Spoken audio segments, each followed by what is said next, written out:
So good morning, everybody. I thank Dr. Bada sir for giving me this opportunity to talk. So Dr. Sohail has made my work easier here because this topic mostly might be a repetitive one. Only that here we are discussing about staging in esophageal carcinomas, TNM and beyond in Indian context.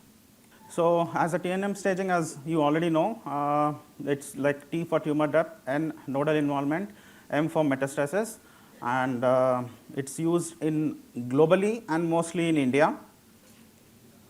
So in T category, we have carcinoma in situ, TIS, T1 which invades lamina propria and submucosa, T2 which invades muscularis propria, T3 invades adventitia, T4A is resectable but it's almost touching pleura, diaphragm and pericardium.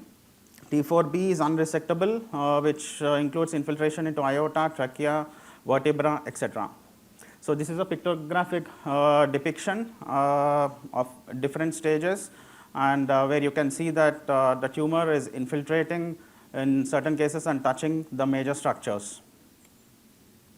So in N and M categories, we have N0, which has no regional lymph nodes, N1, which is 1 to 2 lymph nodes, N2, 3 to 6, N3, 7 or more. M0 is no distant metastasis, M1 is distant metastasis which are there. Then stage grouping, simplified, it's stage 1, T1, N0, M0, stage 2, T2, T3, N0, N1, M0, stage 3 is T3, T4A, N1, N3, M0, stage 4 is any T and any N and M1. So this is again chart of the classification. I'll just skip through with this because I think Dr. Sohail has already explained this. This is the staging for squamous cell carcinoma. So other staging modalities, endoscopic, ultrasound, it's T and N staging limited to tertiary care in Indian context.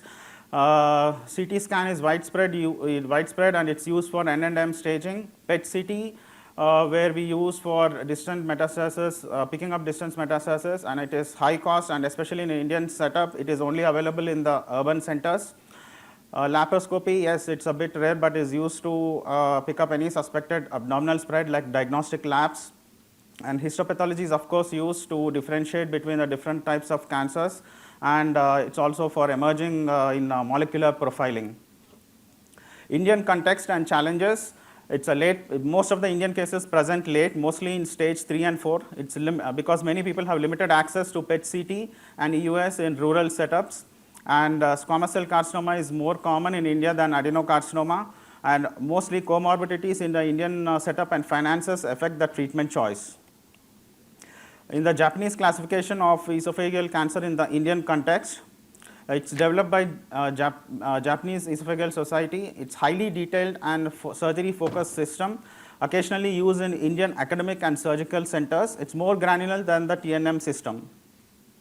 So according to the Japanese classification, the tumor location is cervical, that's divided into cervical esophagus, upper thoracic, middle thoracic, lower thoracic, and abdominal esophagus. The most common Indian tumor presentation is around the middle thoracic region. So lymph nodes and metastasis, generally in Japanese classification, 104 lymph node stations are defined.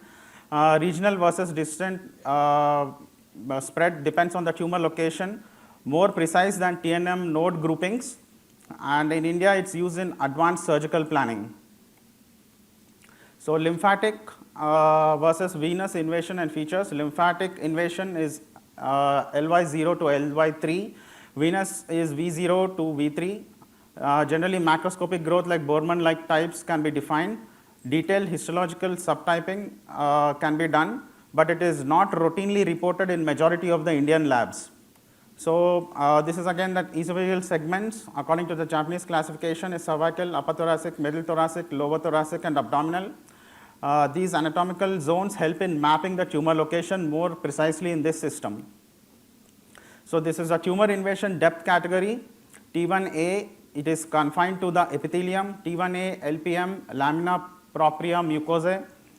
T1A, MM, muscularis mucosae. T1B, SM1, 2 or 3, it's upper, middle, lower thirds of the submucosa.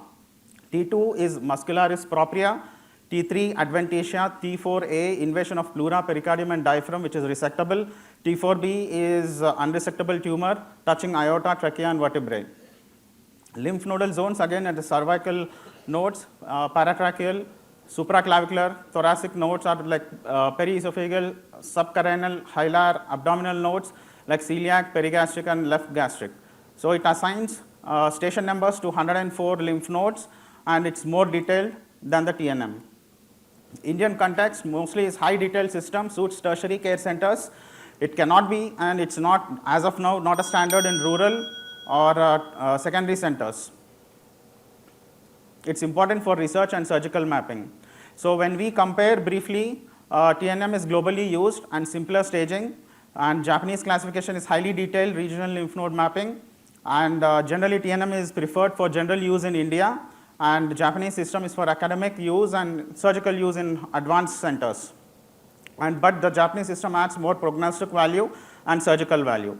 So this, we have another classification, the Nishi classification of malignancy, where you can see the different types, the type 1, the protruding type, type 2, ulcerative and localized type, type 3 is ulcerative and infiltrative type, type 4 is diffusely infiltrative type.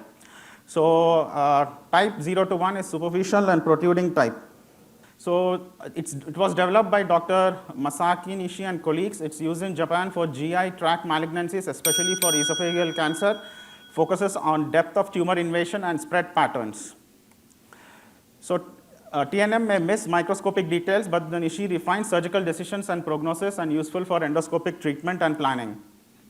The components of Nishi classification are based on histological depth of tumor invasion, EP for epithelium, LPM, lamina propria mucosa, muscularis mucosa, submucosa, M1 to 3, muscularis propria, subserosa, serosa exposed is SE, SI is serosa invaded, A is adjacent structures invaded.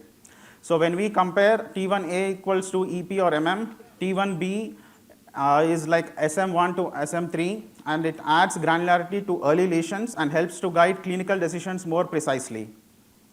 So we see a prognostic value of SM2, SM3 invasion is higher risk of lymph nodal mets, and it helps to decide between endoscopic resection and surgery. Direct impact on survival prediction and recurrence can be made. So routine in endoscopic and mucosal and submucosal resections in Japan, growing international adoption is seen, and its relevance to Indian practice is that it's very limited in use in India, and it's useful in centers offering endoscopic surgery and potential for multi-centric studies in Indian context. Thank you so much.